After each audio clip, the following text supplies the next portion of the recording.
उत्तराखंड में विधानसभा चुनाव की वोटिंग के बाद और रिजल्ट से पहले मुख्यमंत्री और पूर्व मुख्यमंत्री की इस मुलाकात के सियासी गलियारों में कई मायने निकाले जा रहे हैं। देहरादून में पूर्व मुख्यमंत्री त्रिवेंद्र सिंह रावत के आवास पर मुख्यमंत्री पुष्कर सिंह धामी खुद पहुंचे थे।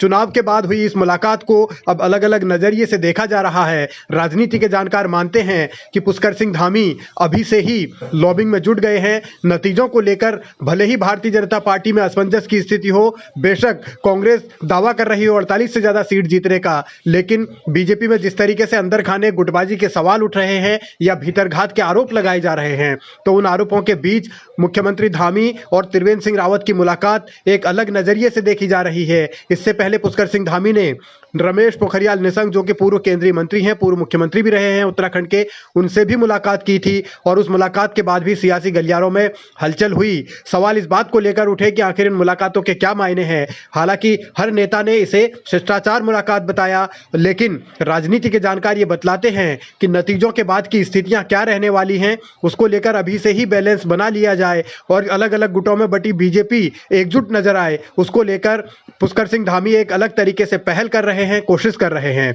सवाल इस बात को लेकर भी उठ रहे हैं कि मुख्यमंत्री पुष्कर सिंह धामी की सीट जो खटीमा है वो खुद फंसी हुई है, इसलिए धामी की बड़े नेताओं के साथ इस मुलाकात को बहुत सारे नजरिए से देखा जा रहा है और माना यह जा रहा है कि बीजेपी खुद को एकजुट दिखाना चाहती है। कोशिश ये की जा रही है कि किसी भी परिस्थिति में पार्टी एक रहे और जो भीतरघात के आरोप लग भी रहे हैं तो उन आरोपों को भी किसी तरीके से न्यूट्रलाइज किया जाए। लेकिन इस सब के बीच हरीश रावत लगातार जिस तरीके से घोषणाएं कर रहे हैं, उन घोषणाओं को लेकर भी बीजेपी में हलचल जरूर है। एक बात समझ लीजिए, राजनीति का एक सिद्धांत है मोटे तौर पर, जिस बात से विपक्षी लोगों में खलबली हो जाए तो इसका मतलब है आपकी सोचने की दिशा ठीक चल रही है।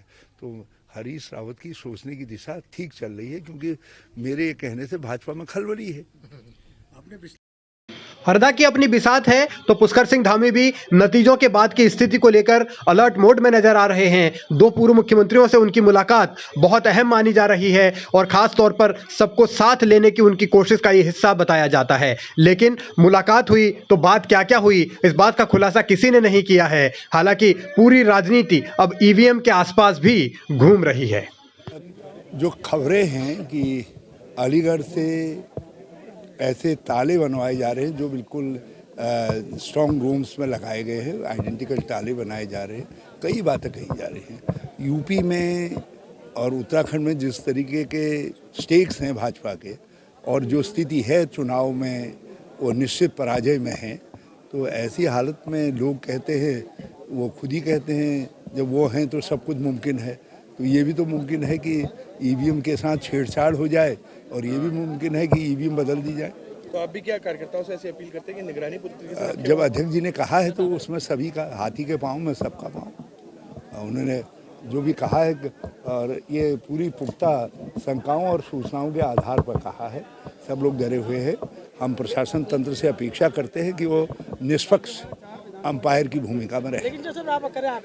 एक तरफ तो कांग्रेस 48 से ज्यादा सीटें जीतकर सरकार बनाने का दम भर रही है, लेकिन उसे दूसरी तरफ ईवीएम से छेड़छाड़ का डर भी सता रहा है। अब असली तस्वीर 10 मार्च को साफ होगी। जब ईवीएम खुलेगी तब पता चलेगा कि जीत होगी किसकी। लेकिन भारतीय जनता पार्टी में जिस तरीके की हलचल है, जिस तरीके से विधायक एक एक करके भीतरघात के आरोप लगा रहे हैं और अलग अलग धड़ों में बटे रहने वाले त्रिवेंद्र रावत और पुष्कर सिंह धामी मिले हैं, तो इसके कई मायने हैं और सियासी तौर पर इसे भविष्य के लिए समझौते की सियासत के लिहाज से देखा जा रहा है। अब देखना है कि इसका कितना फायदा बीजेपी को मिलेगा।